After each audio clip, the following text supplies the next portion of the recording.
Bangladeshi server থেকে আপনি VPN দিয়ে কিন্তু এখন আপনার ফেসবুক আইডিটাকে লগ ইন করছেন বা ফেসবুক আইডিটাকে ইউজ করছেন। তো এই VPN নিয়ে কিন্তু অনেকেই অনেক টিউটোরিয়াল অলরেডি ইউটিউবে দিয়ে দিয়েছে। তো আমার এই ভিডিওটা দেখলে আশা করি আপনাদের VPN নিয়ে কোনো প্রকার ঝামেলা থাকবে না এবং VPN ব্যবহার করলে আপনার কী ক্ষতি হতে পারে এবং কোন ঝামেলায় পড়তে পারেন এবং আপনার অ্যাকাউন্টের উপর কী কী বিপর্যয় আসতে পারে আজকের এই ছোট্ট ভিডিওটা দেখলে আপনাদের সম্পূর্ণ ধারণাটা আপনারা পেয়ে যাবেন। এটা সবাই আশা করি জানেন, VPNটা ব্যবহার করে আপনি যখন বাংলাদেশে বসে কোনো অ্যাপ্লিকেশনে ঢুকবেন বা কোনো প্ল্যাটফর্মে ঢুকতে চান, তো বাংলাদেশ থেকে যদি ওই প্ল্যাটফর্মটা সম্পূর্ণ নিষিদ্ধ থাকে বা ব্যান্ড থাকে, তো বাংলাদেশ থেকে কিন্তু আপনি ওই প্ল্যাটফর্মে ঢুকতে পারবেন। যখন আপনি প্লে স্টোর থেকে প্রিমিয়াম বা ফ্রিতে অনেকগুলো VPN থাকে, ওই একটা VPN আপনি ডাউনলোড করলেন, দেন একটা ডাউনলোড কিন্তু VPN আপনারা এনেবল করে আপনার কান্ট্রিটাকে ওইখান থেকে VPN থেকে আপনার কান্ট্রিটাকে USA অথবা কানাডা বিভিন্ন দেশ সিলেক্ট করে আপনি বাংলাদেশের বাইরের সার্ভারে চলে যান। বাংলাদেশে বসেই কিন্তু বাংলাদেশের বাইরের সার্ভার থেকে আপনি ফেসবুক, ইউটিউব ধরেন না, বিভিন্ন ফ্রি ফায়ার গেম টিম সহ আপনি যত ধরনের সোশ্যাল মিডিয়া বা আপনাদের যেগুলো বাংলাদেশ থেকে ব্যান্ড আছে আপনি বিভিন্ন কাজ ওই VPN দিয়ে করে থাকেন। এতে বেশিরভাগ সময় কোনো প্রকার ঝামেলা হয় না। তো বর্তমানে বাংলাদেশের বেশিরভাগ মানুষই কিন্তু VPN দিয়ে ফেসবুক ইউজ করছে। এতে কিন্তু আপনাদের কিছু সমস্যা হতে পারে। তো কোন সমস্যাটা হতে পারে, আপনি একটা জিনিস চিন্তা করেন, আপনার ফেসবুকটা কোথায় কোথায় লগ ইন হয়, তখন কিন্তু ফেসবুক অ্যালগরিদম বুঝে যে আপনার ফেসবুক আইডিটা হ্যাক হয়ে যেতে পারে বা হ্যাক হয়ে গেছে। তো কিভাবে ফেসবুক বোঝে, যখন আপনি ধরুন আপনি ফেসবুক বাংলাদেশ থেকে ফেসবুক আইডিটা আপনার যে ফেসবুক আইডিটা VPN দিয়ে চালাচ্ছেন, আপনি ধরুন 10 মিনিট আগে বাংলাদেশি সার্ভার থেকে ঢুকেছেন ফেসবুক আইডিতে, দেন আপনি 10 মিনিট পরে VPN এনেবল করে আপনি VPN অন্য কান্ট্রি থেকে আপনার ফেসবুক আইডিটাতে আপনি প্রবেশ করেছেন।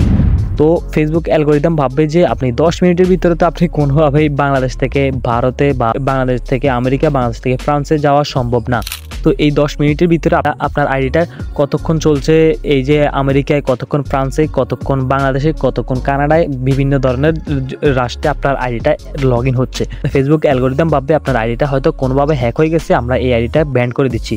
তো ফেসবুক এভাবে আপনার আইডিটা ব্যান করে দিতে পারে, ডাইরেক্ট চিরতরে বন্ধ করে দিতে পারে, আপনারা এই আইডিটা আর খুঁজে পাবেন না। আসলে বেশিরভাগ সময় এইটা করে না।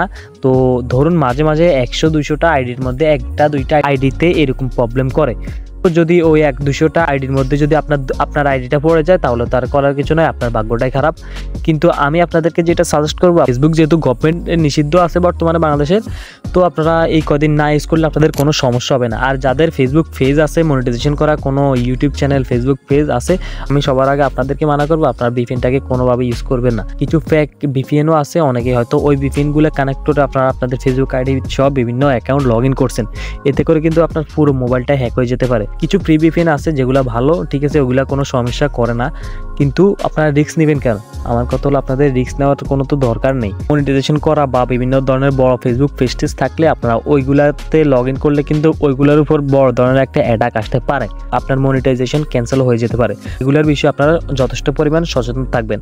আশা করি তেমন একটা প্রবলেম হবে না। তারপর আপনারা রিস্ক নেবেন না। আমি চাই আপনারা সঠিকভাবে সুন্দরভাবে আপনারা চলাফেরা করেন এবং সুন্দরভাবে আপনারা আপনাদের সোশ্যাল মিডিয়া এবং প্ল্যাটফর্মগুলো আপনারা ইউজ করেন। কিছু ফালতু VPN আছে যেগুলো আপনারা হয়তো না বুঝে ডাউনলোড করে ফেলেন। VPN আপনারা দেখছেন, VPN এটা কানেক্ট করে আপনারা ঢুকতে পারছেন, সবকিছু চালাতে পারছেন, কিন্তু এটা হয়তো কোনো হ্যাকারদের তৈরিও VPN থাকে।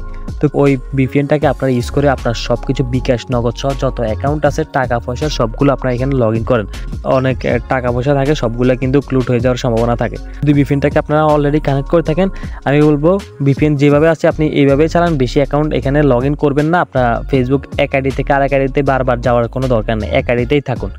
এতে করে প্রবলেম না হওয়ার সম্ভাবনা বেশি। এই ছিল VPN নিয়ে কিছু ধারণা। এটা থেকে যদি আপনি একটু হলেও উপকৃত হয়ে থাকেন, অবশ্যই এই ভিডিওতে লাইক করবেন। আর এরকম ভালো ভিডিও পেতে অবশ্যই আমার ছোট্ট চ্যানেলটাকে সাবস্ক্রাইব করে আমাকে উৎসাহ করবেন। ধন্যবাদ সবাইকে।